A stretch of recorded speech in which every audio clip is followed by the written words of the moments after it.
سیدہ عائشہ صدیقہ کہتی ہیں زمانہ سو جاتا اور میرے رسول مصلی بچھا کے کھڑے ہو جاتے۔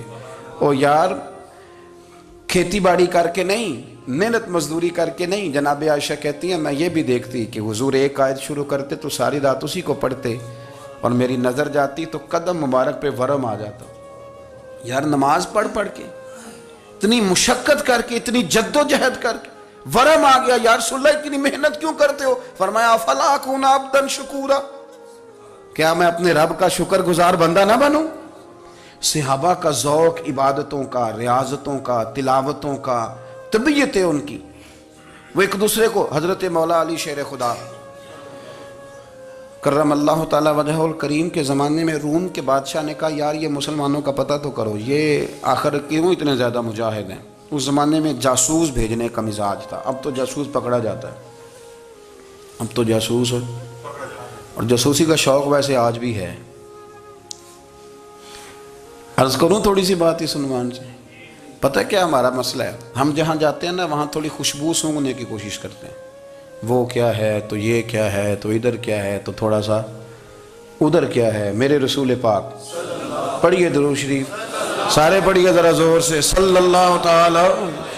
نبی پاک علیہ السلام نے فرمایا جاسوسی نہ کرنا ورنہ تم بندوں کو خراب کر دو گے، اور فرمایا اس طرح نہ ہو کہ تم کسی کے اب کھول نہ نکلو تو تمہارے پہلے کھول جائیں۔ یہ جو ذوق ہے نا یہ ختم کریں، چھوڑیں، مطلب آپ کس چکر میں پڑے ہوئے ہیں؟ اتنی زیادہ توجہ کرنے کی کیا ضرورت ہے؟ نے کام سے کام رکھیں، اس میں بندہ تھوڑا سا نا آسان رہتا ہے۔ یہ جو بہت زیادہ ٹٹولنے والے لوگ ہوتے ہیں نا وہ بیچارے پھر عمر ٹٹولتے ہی گزار دیتے ہیں، اس لیے کہ مزاج ہی بہت پکا ہے، بوری کا منہ کھول کے اندر تک ہاتھ ڈالنا، تو پھر کئی دفعہ سامنے سے بچھو بھی لڑ جاتا ہے، خرابی ہوتی ہے۔ تو جاسوسی کی جاتی تھی، اس نے بھی جاسوس بھیجے، کیونکہ قبیلوں کے لوگ تھے، کچھ مسلم کچھ کافر، پہچانے نہیں جاتے تھے لوگ، تو کچھ لوگ اس نے بھیجے، انہوں نے آ کے نا تحقیق کی، ریسرچ کری کہ آخر ماجرا کیا ہے۔ تو واپس جا کے انہوں نے رپورٹ دی نا روم کے بادشاہ کو، اس رپورٹ کا ایک جملہ بڑا شاندار ہے، وہ کہنے لگا بادشاہ ہمیں مسلمانوں کی کوئی سمجھ نہیں آئی، ہمیں کوئی سمجھ نہیں آئی۔ انہوں نے کہا بھی کیوں نہیں سمجھ آئی؟ کہنے لگے یار عجیب بندے ہیں، جب رات مصلی پہ بیٹھتے ہیں تو یوں لگتا ہے ان کا دنیا سے رشتہ ہی کوئی نہیں، کوئی کسی کو نہیں جانتا، کوئی اپنے دکھ سنا کے رو رہا ہے، کوئی اپنی بات کر کے رو رہا ہے، لگتا ہے کہ ان کا کوئی رشتہ ہے ہی نہیں جب مصلی پہ بیٹھتے ہیں۔ اور فرمایا جب سویرے یہ جہاد کرنے نکلتے ہیں تو لگتا ہے ان سے زیادہ دلیر ہی کوئی نہیں۔ حالانکہ جو مصلوں پہ رونے دھونے کے لوگ ہوتے ہیں وہ کئی دفعہ جہاد میں کام نہیں کرتے، لیکن عجیب لوگ ہیں کہ رات کے راہب ہیں دن کے مجاہد ہیں، کوئی سمجھ نہیں آتی۔ میرے عزیز ان لوگوں نے مصلی آباد کر کے رکھا، تلاوتیں ان کا ذوق رہی، منظر روز پڑھنا، اسباق پڑھنا، وظائف پڑھنا، یہ ان کا ذوق رہا۔ اعلیٰ حضرت بریلوی رحمت اللہ نے 1000 کتاب لکھی ہے، لیکن الوظیفۃ الکریمہ کے نام سے جو وہ صبح و شام وظائف پڑھتے تھے وہ الگ انہوں نے ان کو بیان کیا، پابندی کے ساتھ اپنی اللہ اللہ کرتے تھے۔ شیخ شہاب الدین سہروردی رحمت اللہ علیہ، اس پر ایک بندے نے اعتراض کیا، اس نے کہا جی آپ کس قسم کے صوفی ہیں، مرید بیٹھے ہیں اور آپ وہاں نفل پڑھ رہے ہیں؟ یہ بھی بڑا مسئلہ ہوتا ہے نا، جو بندہ ملنے آتا ہے وہ اپنے ٹائم کے حساب سے آتا ہے، اور پھر اس کا یہ بھی خیال ہوتا ہے کہ پیر صاحب جو ہیں وہ چونکہ درویش ہیں تو نہ انہیں روٹی کھانی چاہیے نہ سونا چاہیے، چونکہ وہ درویش ہیں، اور ہم چونکہ درویشوں کے ماننے والے ہیں لہذا ہمارا یہ طریقہ ہونا چاہیے کہ جیسے ہم کہیں درویش ویسے ہی کر جائے۔ حالانکہ جس کو آپ درویش کہیں گے آپ اس کی مانیں گے، آپ منوائیں گے نہیں، تمہارا مزاج ہوتا ہے۔ شیخ شہاب الدین پر لوگوں نے اعتراض کی، حضور لوگ ملنے آئے ہیں، زیارت کرنے آئے ہیں، یہ بندے دعا کرانے آئے ہیں، اللہ اللہ کرانے آئے اور آپ نفل پڑھ رہے ہیں، کیا جملہ ہے، کیا حسن ہے، کیا خوبصورتی ہے۔ فرمانے لگے رب رسول سے مانگنے کے لیے مصلی بچھایا ہے، اگر وہاں سے مانگوں گا نہیں تو تمہیں دوں گا کیا؟ پہلے مجھے کچھ لے تو لینے دو، اگر میرے پلے کچھ ہے ہوگی تو آگے دوں گا نا، تو میں مانگنے گیا تھا کہ یا اللہ دے تیرے بندے لینے آئے دے، تو میں کچھ لوں گا تو آگے دوں گا نا۔ لیکن ہمارا یہ سٹیٹس، یہ مزاج، یہ شعور نہیں ہے، گپیں، کہانیاں، داستانیں، گفتگو، خطابت، واز، کیا بات۔ لیکن اگر کچھ کرنے کا کام ہو تو وہ نہیں ہم سے ہوتا۔ میرے نبی کریم علیہ السلام نے مصلی سے دل لگانے کا درس دیا، حضور نے توجہ دلائی، صحابہ اس ذوق کے حامل لوگ تھے وہ کوشش کرتے تھے جناب صدیق اکبر رضی اللہ تعالیٰ عنہ کا عبادت کا مزاج ہمیشہ قائم رہا. حضرت عمر فاروق ساری ساری رات اللہ کے حضور کھڑے رہے. حضرت عثمان غنی رضی اللہ تعالیٰ عنہ عشاء کی نماز پڑھ کے 2 رکعتوں کی نیت باندھتے تھے, 15 سپارے پہلی رکعت میں پڑھ دیتے تھے اور 15 سپارے قرآن مجید کے دوسری رکعت میں پڑھ دیتے تھے. آپ نے نا حضرت عمر فاروق کے وصال کے بعد ان کی ایک بیوہ سے نکاح کیا. حضرت عثمان غنی نے نکاح کیا. وہ خاتون آپ کے نکاح میں آئیں تو عرض کرنے لگیں امیر المومنین میرے لیے یہ اعزاز تو بہت ہے کہ میں امیر المومنین کی بیوہ تھی تو امیر المومنین کی منکوحہ ہو گئی ہوں, لیکن حضور نہ تو میں جوان ہوں کہ میرے اندر رغبت ہوتی اور نہ میں اب اس قابل ہوں کہ کوئی خدمت کر سکوں, میرے ساتھ نکاح کی وجہ کیا بنی؟ تو عثمان غنی رو پڑے. فرمانے لگے میں نے عمر فاروق کو مسجد میں اپنے رب سے ڈرتے ہوئے دیکھا ہے, میں نے اسے روتے ہوئے دیکھا ہے, عدل کرتے دیکھا ہے, انصاف کرتے دیکھا ہے, امت کی خیر خواہی کرتے دیکھا. تمہارے ساتھ نکاح اس لیے کیا ہے کہ تم مجھے یہ بتاؤ کہ عمر فاروق گھر کے اندر اپنے رب کو کیسے راضی کرتے تھے, گھر کے اندر کیسے راضی کرتے تھے, وہ طریقے بتلاؤ, تم بتاتی جانا اور میں بھی اسی طرح گھر میں عبادت کروں. میرے رسول کریم علیہ السلام نے ارشاد فرمایا, حضور فرمانے لگے جس گھر میں اللہ کا ذکر ہوتا ہے وہ گھر زندوں کا ہے, اور جس گھر میں رب کریم کا ذکر نہیں ہوتا وہ گھر زندوں کا نہیں ہے. گھر نا ہم نا کتابوں میں پڑھتے ہیں کہ ایک بزرگ کہتے ہیں, حضرت فضیل بن عیاض کہتے ہیں کہ میں ایک گلی سے گزر رہا تھا تو گھر کے اندر کسی قاری سامنے قرآن کی آیت پڑھ دی, ولی من خاف مقام ربہ جنتان.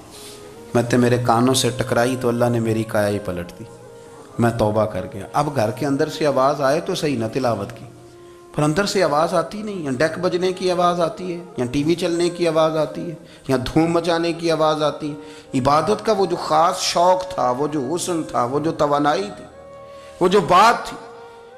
ایک جگہ پہ ہم بیٹھے تھے تو وہاں ایک صاحب آئے اور انہوں نے آتے ہی کہا کہ مہربانی کریں ذرا مجھے مصلی دے دیں, میرے نہ کچھ نفل رہ گئے.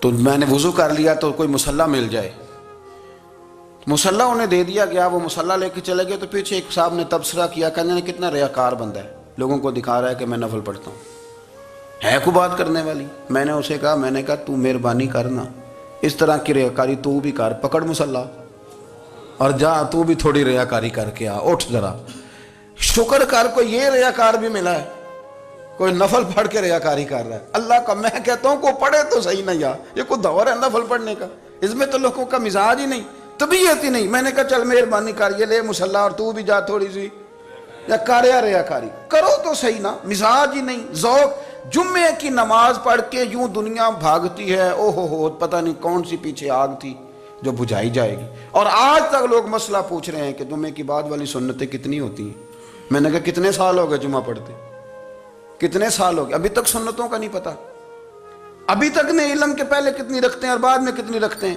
فجر کی سنتیں کب پڑھنی چاہیے, سنو فجر کی سنتوں کے بارے میں. میرے رسول کریم سید عالم صلی اللہ تعالیٰ علیہ وسلم سے ایک صحابی نے پوچھا تھا, حضور میری فجر کی سنتیں رہ گئیں یا رہ جاتی ہیں تو حکم کیا ہے, کیا انداز ہے حضور کا. بخاری مسلم کے لفظ سنو, حضور سید عالم صلی اللہ علیہ وسلم فرمانے لگے. اس نے کیا پوچھا تھا, حضور جواب کیا دیتے, فرمایا فجر کی سنتیں کبھی نہ چھوڑنا, فجر کی پہلی 2 سنتیں کبھی نہ چھوڑنا. یا رسول اللہ صلی اللہ تعالیٰ علیہ وسلم میری رہ گئی ہیں, رہ جاتی ہیں. فرمایا فجر کی 2 سنتیں نہ چھوڑنا, فرمایا فجر کی پہلی 2 سنتیں مجھے دنیا اور دنیا کے اندر جو کچھ ہے وہ سب سے زیادہ پیاری ہے. فجر کی 2 سنتیں دنیا اور دنیا میں جو کچھ ہے مجھے وہ سب سے زیادہ پیاری ہیں, اس لیے فجر کی سنتیں نہ چھوڑنا. اپنا ذوق, اپنی طبیعت, ہم نے نا ذوق غلط بنا لیا ہے. اگر 20 بندے کہہ بھی دیں گے تو نے بڑی شاندار تلاوت کیا تو کیا اس سے بنے گا, 100 بندہ کہہ بھی دے تیری کیا بات ہے, کیا بات ہے نعت خاں کی, کیا بات ہے علامہ صاحب کی, پیر صاحب کی, پیر مہر علی شاہ صاحب رحمت اللہ علیہ. آپ تشریف فرما تھے تو آپ کے ایک ہی بیٹے بابو جی جن کو کہا جاتا ہے, جس دن صاحبزادے پیدا ہوئے تو خادم نہ وہاں سے نکلا. ان لوگوں کے شوق اور طرح کے تھے نا, تو ان کی توجہ بھی اپنے شوق کی طرف رہتی. تو خادم نکلا اندر سے, پیر صاحب مبارک ہو, پیر صاحب مبارک ہو, پیر صاحب مبارک ہو, پیر صاحب مبارک ہو, شور کر رہا ہے. تو پیر صاحب کو وجد ہو گیا، اللہ اکبر اللہ اکبر اللہ، او کیا ہوا، کس بات کی مبارک دے رہے ہو؟ عرض کی حضور اللہ نے بیٹا دیے۔ تو آپ فرمانے لگے اچھا حضور آپ کیا ہوا، آپ تو پریشان ہو گئے۔ فرمانے لگے جب تو نے 3 دفعہ کہا نا مہر علی کو مبارک ہو، تو میں سمجھا تھا شاید تجھے کسی نے بتا دیا ہے کہ مہر علی سے اللہ راضی ہو گیا۔ میں سمجھا تھا کہ شاید تو یہ خبر لے کے آیا ہے کہ کسی نے بتایا ہے کہ مجھے آج خبر ملی ہے کہ مہر علی سے رب اچھا پتر ہوا ہے، الحمدللہ اللہ کا شکر ہے، پر میرے لیے مبارک کا دن وہ ہوگا جب میرا رب کہے گا کہ میں مہر علی سے راضی ہوں، میرے محبوب کہیں گے کہ میں مہر علی سے۔ آپ بات کو سمجھیں، شوق ہی کسی اور طرف تھا، دل ہی کہیں اور لگا ہوا تھا، طبیعت ہی کہیں اور مائل تھی۔ کوئی وظیفہ پوچھتے تھے تو پڑھتے تھے وہ لوگ، کچھ اللہ اللہ انہیں بتائی جاتی تھی تو کرنے کا ذوق رکھتے تھے، طبیعت تھی، قائل تھے۔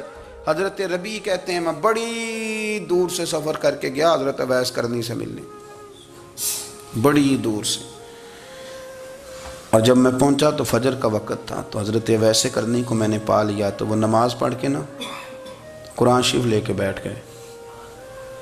فرماتے ہیں اشراق چاشت کا وقت ہوا تو نفلوں کی نیت باندھ لی۔ محدث ابن الجوزی نے لکھا ہے، فرماتے ہیں پھر جب زوال کا وقت ہوا تو مسجد میں جھاڑو دینے لگ گئے، ظہر کی نماز پڑھ کے تو عصر کی تیاری تک وہ مسجد میں بیٹھے رہے، اور میرے نبی پاک علیہ السلام نے فرمایا جو نماز کے انتظار میں بیٹھا ہو وہ نماز ہی میں ہے، وہ نماز ہی میں ہے۔ فرمایا میری دنیا میری امت کی جو رہبانیت ہے نا وہ اتنی ہے کہ نماز کا انتظار کرے، اذان کے بعد نماز کا یہ راہب ہیں، یہ اس وقت چھوڑ کے بیٹھے ہیں سارا کچھ۔ فرماتے ہیں عصر تک انہوں نے اللہ اللہ کی، پھر مغرب تک کی، عشاء کی نماز ہوئی تو نماز پڑھی تو وہ تھک گئے، اب مجھے وہ فارغ ہوں مصلی چھوڑے تو میں ملاقات کروں نا۔ یہ آپ حیران نہ ہوں کہ اتنی دیر بندہ کیسے اللہ اللہ کر، ہم نے کی نہیں نا اس لیے ہم پریشان ہیں، جو عادی ہوتے ہیں وہ کر بھی لیتے ہیں، وہ یہ کام۔ میری بات کی سمجھ آ رہی ہے؟ جب جاتے ہو کسی دفتر میں تو 8 گھنٹے کھڑے رہ لیتے ہو نا، مجبوری ہوتی ہے تو کھڑے رہا جا سکتا ہے۔ پاسپورٹ کے دفتر بولیے، امیگریشن کی لائنوں میں، اور میں نے تو امبیسیوں میں بندے 12 گھنٹے پہلے جا کے کھڑے دیکھیں، رہ لیتے ہیں کھڑے۔ تو اگر ان کاموں کے لیے رہا جاتا ہے تو اللہ رسول کے لیے بھی کھڑے رہا جا سکتا ہے۔ تو فرمانے لگے کہ جب عشاء کی نماز کے بعد آخر انسان تھے، تھک گئے، نیند کا غلبہ ہوا تو تھوڑی ایسے آنکھ بند ہوئی تو کھلی تو رونے لگے۔ حضرت ویسے کرنی رو کے کہنے لگے مالک مجھے غافل تو نہ کر، ابھی میں نے کیا بھی کچھ نہیں، دن ختم ہو گیا، کوئی نفل نہیں، کوئی اللہ اللہ نہیں، اللہ مجھے غافل نہ کر، میری مدد فرما۔ فرماتے ہیں جب وہ روئے تو میرے ساتھ جو شخص تھا میں نے کہا اٹھو چلیں، کہنے لگا حضور ملنا نہیں، فرمایا جو میں لینے آیا تھا وہ مجھے مل گیا ہے، جو میں ان سے سیکھنے آیا تھا وہ مجھے نصیب ہو گیا، اب اور میں نے کیا لینا، ختم ہو گئی بات، اٹھو چلیں۔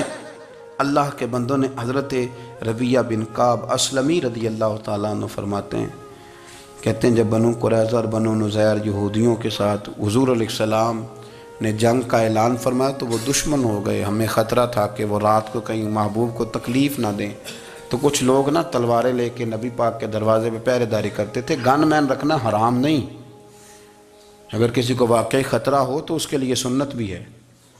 حضرت علی المرتضیٰ تلوار لے کے حضور کے گھر کا پہرا دیتے تھے۔ حضرت ربیعہ بن کعب اسلمی رضی اللہ تعالیٰ عنہ فرماتے ہیں کہ رات میری ڈیوٹی تھی کہ میں حضور کے گھر کا پہرا دوں گا، تو فرماتے ہیں میں باہر سن رہا تھا، ساری رات ہی میرے نبی پاک نے اللہ کی تسبیح پڑھی، ساری رات، کبھی تسبیح، کبھی تحلیل، کبھی تحمید، کبھی تکبیر، ساری رات۔